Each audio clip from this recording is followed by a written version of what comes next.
बुधवार को राम मंदिर निर्माण निधि समर्पण अभियान के अंतर्गत भारतीय जनता पार्टी ब्रज प्रांत के मंत्री नगेंद्र सिकरवार छाता पहुंचे, जहां स्थानीय कार्यकर्ताओं ने उनका जोरदार स्वागत किया।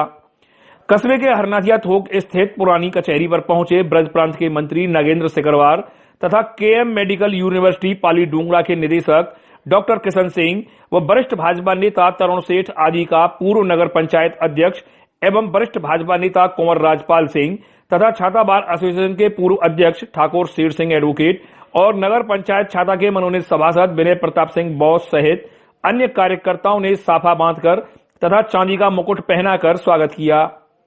करीब 5 घंटे की देरी से पहुंचे भाजपा कार्यकर्ताओं का स्वागत स्थानीय राजपूत युवा शक्ति संगठन के कार्यकर्ताओं ने एक बड़ी माला से किया, जिसको लेकर आगंतुक भाजपा कार्यकर्ता गदगद दिखाई दिए।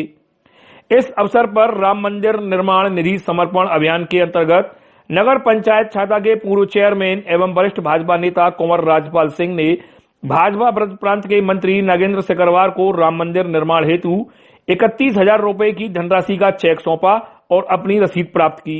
इस अवसर पर ब्रज प्रांत के मंत्री नगेंद्र सिकरवार का संबोधन सुनने के लिए बड़ी संख्या में स्थानीय लोग व भारतीय जनता पार्टी के कार्यकर्ता मौजूद रहे।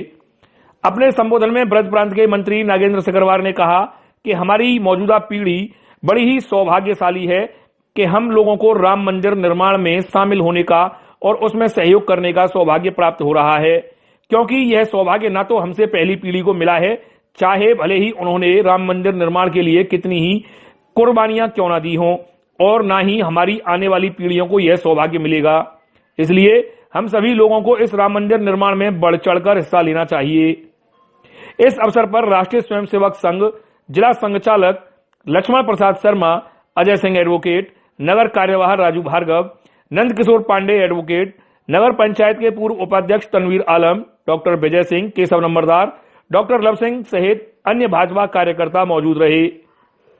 अगर मैं कहूं तो हमारी आज की इस पंचायत में सरदारी में जो सबसे वरिष्ठ अगर कोई है जिनको मेरी वजह से कष्ट हुआ है, ऐसे रणवारी के रघु नेता जी, आप सभी से मैं क्षमा मांगता हूं। मेरी वजह से आपको जो भी कष्ट हुआ, हमारे क्षेत्रीय अध्यक्ष आज अचानक मथुरा आ गए और उनके कार्यक्रम की वजह से मुझे उनके साथ रहना पड़ा प्रोटोकॉल के अंतर्गत।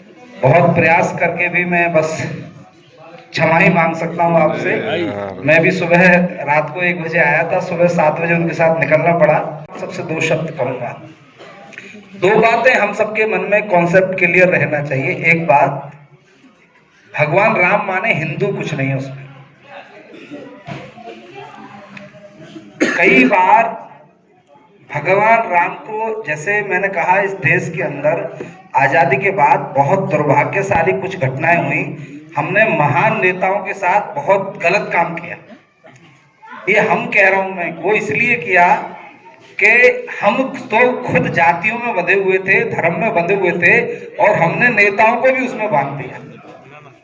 इसलिए हमने अंबेडकर जी को एक जाति का नेता बना दिया, हमने महात्मा गांधी जी को कांग्रेस का नेता बना दिया, हमने वीर सावरकर जी को हिंदुओं का नेता बना दिया, और इसी तरह हमने भगवानों को भी बांट दिया। पूरे शास्त्र अगर आप हिंदुत्व के उठा लेंगे, रामायण उठा लीजिए, महाभारत उठा लीजिए, चारों वेद उठा लीजिए, 18 पुराण उठा लीजिए, और कहीं हिंदू शब्द माने हिंदू धर्म के लिए आता हो, ऐसा मुझे एक शब्द बता दीजिए। ये एक संस्कृति थी, एक जीने की। सुप्रीम कोर्ट ने आदेश दिया कि हिंदू यानी जीने की एक कला है। सुप्रीम कोर्ट ने कहा, सबने, हमारे शास्त्रों ने कहा कि एक संस्कृति है, इसका पूजा पद्धति से कोई संबंध नहीं। वहां की आबादी मुसलमानों की है। ये मैंने आपसे कहा। जब हम कहते हैं कि वो मुस्लिम आबादी है इंडोनेशिया, तो हमारे दिमाग में क्या आएगा? अब लेकिन मैं बताता हूं इंडोनेशिया कैसा है। ये मैं आपसे जब कह रहा हूं, तब घर जाकर के अपने बेटे से आप आज YouTube पे निकालना, और जो मैं कह रहा हूं उसको सबको चेक करना।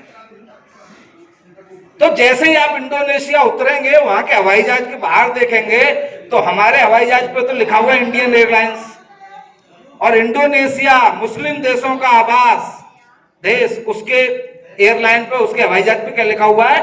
गरुड़ एयरवेज। हमारे पर इंडियन एयरलाइंस अंग्रेजी और मुसलमानों के देशों पे लिखा हुआ गरुण एयर। गरुण कौन थे साहब? कौन से मुसलमान थे वो? भगवान विष्णु के सवारी। और वहां लिखा हुआ गरुण एयरलाइंस। उनका नोट उठाना 1-2 हजार रुपए का।